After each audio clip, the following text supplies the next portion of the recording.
Olá pessoal, meu nome é Jamile Barbosa e nós estamos começando mais uma História 24 Horas e nós vamos falar sobre dois regimes socialistas. A gente vai falar sobre a Revolução Chinesa e a Revolução Cubana, que vão acontecer aí entre 1917 e 1919, século XX, e aí está localizado dentro da Idade Contemporânea, que vocês já sabem, que começa com a Revolução Francesa e perdura até os dias de hoje. Então a gente vai entender um pouquinho. Primeira coisa, pessoal, é bom a gente esclarecer aqui a questão entre capitalismo e socialismo, porque é a base da Guerra Fria e é o que vai dominar no pós-Segunda Guerra Mundial até a década de 90. Então, o capitalismo e o socialismo são dois sistemas político-econômicos opostos. Enquanto o primeiro busca acumular capital através do trabalho, o segundo busca socializar sistemas de produção e extinguir a divisão de classes. É lógico que isso aí me teoria, né? Por favor, vamos devagar.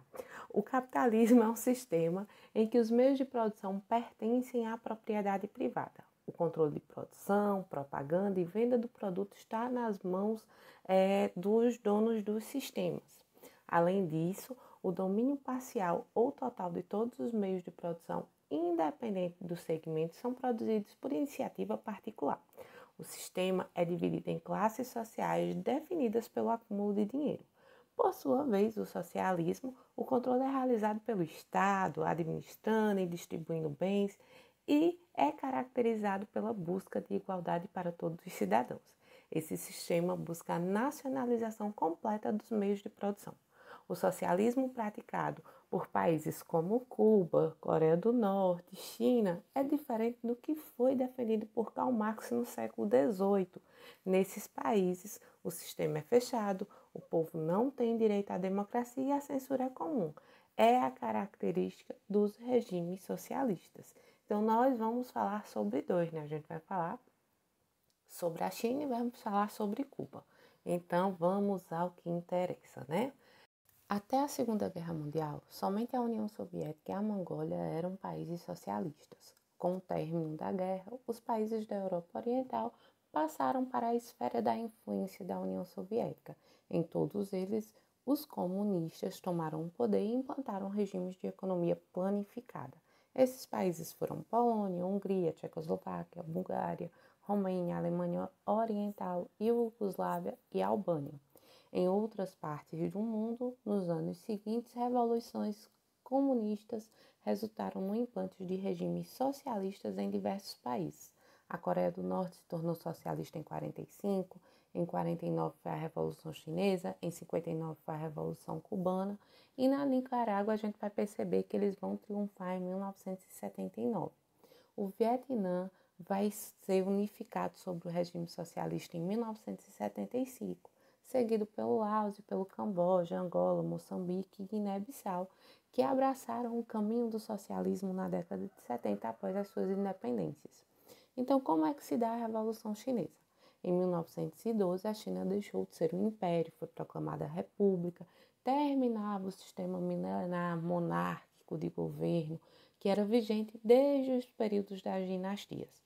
Porém, a república não conseguiu acabar com o domínio econômico dos europeus e norte-americanos que eles exerciam aí no país.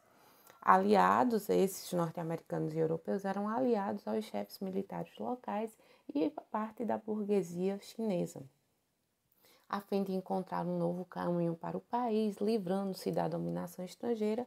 Um grupo de militantes políticos fundou em 1921 o Partido Comunista Chinês, o PCC. Não o do Brasil, o daqui, tá? Não do Brasil, o da China. O Partido Comunista esteve ligado ao Kuomintang, que é o Partido Popular Nacional, o partido responsável pela proclamação da República na China.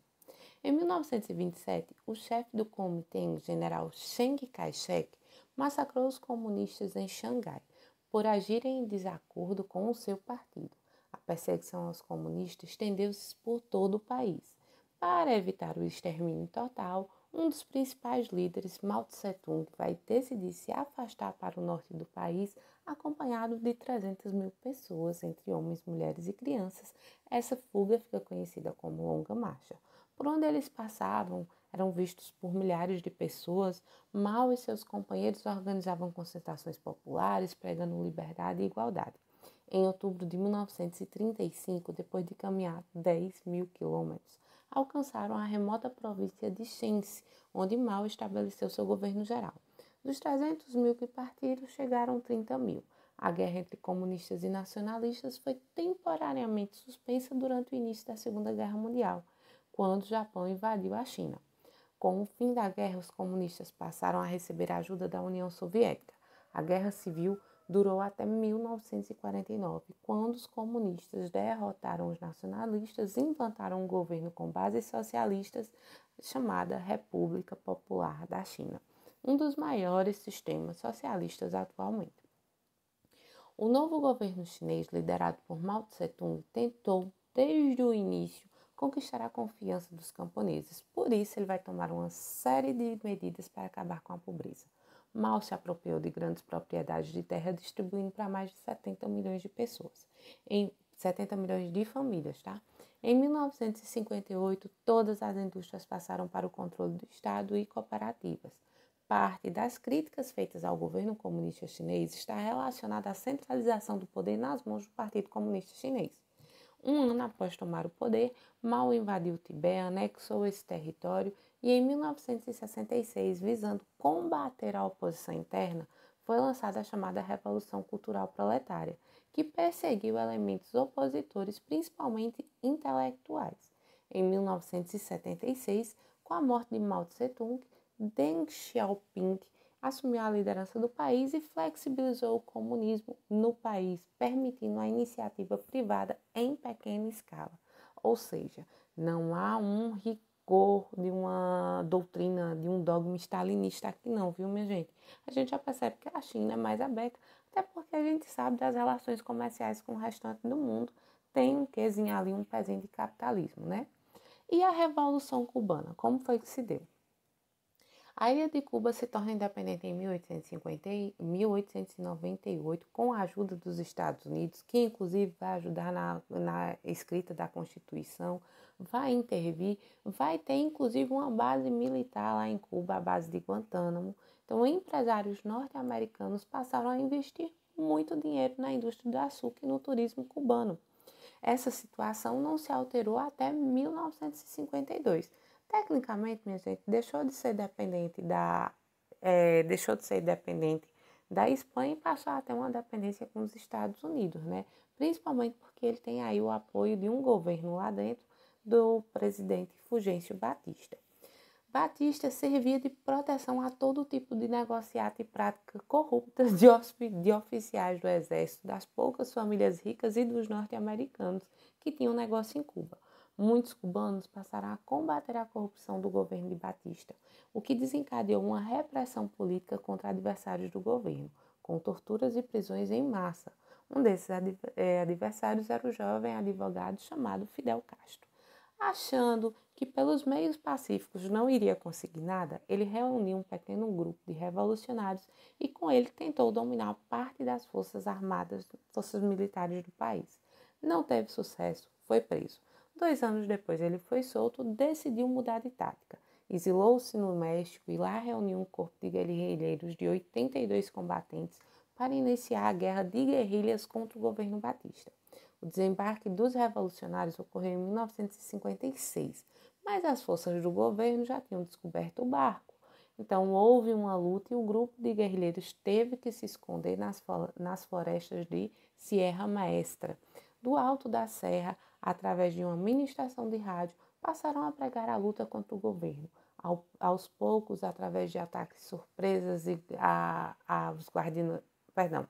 aos poucos, através de ataques surpresas às guarnições do exército, foram conseguindo mais armas e munições. O apoio da população não tardou. O pequeno grupo formado por Fidel Castro, liderado por Fidel Castro e o médico argentino Che Guevara, foi ganhando cada vez mais voluntários. De Sierra Maestra, os guerrilheiros desceram e se espalharam pelo país. Em 1º de janeiro de 1959, comandados por Fidel, Che Guevara, Camilo Cienfuegos e Rafael Castro, irmão de Fidel Castro, os guerrilheiros tomaram Havana e outras cidades importantes. Fidel, principal líder da Revolução, assumiu o poder e buscou realizar reformas como a reforma agrária, expropriação de empresas norte-americanas, reforma no ensino e na saúde, e foi a caminho de foi aí que foi criando um dos maiores regimes socialistas do mundo, apesar do tamanho pequenininho de Cuba, viu? Em 1961, Cuba optou pelo socialismo. Pessoal, eu espero que vocês tenham pego todo o texto.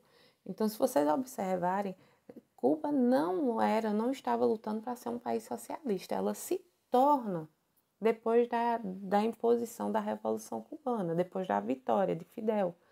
E aí, por que isso? Porque os Estados Unidos vão se afastar e a União Soviética vai ter aí a oportunidade de se aproximar.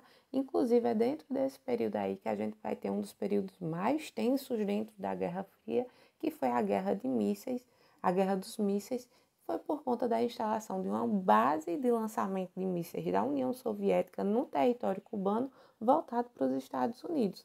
E isso aí foi o período mais tenso da Guerra Fria, o período, vamos dizer assim, que a gente teve mais chance de uma guerra nuclear, tá? Então vocês têm que entender isso. Não é que eles estavam querendo, já começaram a ideia de socialismo, não. Eles se tornaram, vamos dizer, pelo apoio dado pela União Soviética após o afastamento dos Estados Unidos. Então, Cuba, depois que optou pelo socialismo, passou a dirigir sua economia por esse sistema, como eu já disse, com o apoio da União Soviética, opção que não vai agradar os Estados Unidos, que vai declarar um embargo econômico à ilha, onde o governo socialista cubano se orgulha, sim, de várias conquistas, como o fim do analfabetismo, controle de doenças, distribuição de terras, a gratuidade na educação e na assistência médica. Por outro lado, tem grandes problemas sociais enfrentados principalmente devido à centralização do poder e à forte censura. Assim, vários cubanos tentaram fugir da ilha e são vários os críticos do socialismo cubano. Bem, pessoal, como vocês podem perceber, o socialismo não morreu, não é? A queda do Muro de Berlim não indicou aí que o socialismo acabou, não. Foi mais uma queda simbólica. O socialismo ainda existe. Porém, a gente tem que pensar direitinho que ele não é aquilo que se propõe em Karl Marx e Engels. É um socialismo modificado, onde a gente percebe que a principal característica, com certeza, é a centralização do poder e a forte censura que existe dentro desses regimes. É isso.